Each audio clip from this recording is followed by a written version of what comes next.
yeah, for me it was difficult. I got to the point where I felt like my sexuality was an open secret in the game, and whilst I'd sort of made a decision previously not to speak about it publicly, I was getting to the point where almost every second game I was being abused from the crowd for being gay.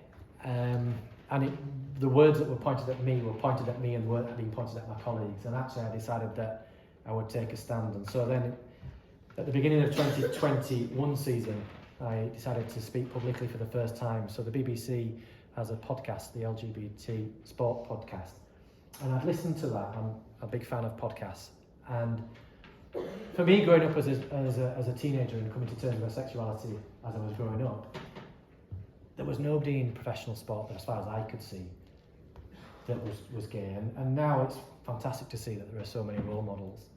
And there's been literally hundreds of people gone on this podcast that are involved in professional sport, either that be they're on the field or they're in the background.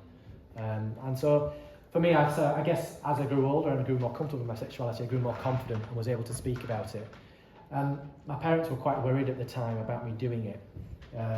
They felt it would make things worse, and I just took the view in the end that I'm going to do this and I'm going to do it for myself. And actually it did improve. Bar one incident, it did improve.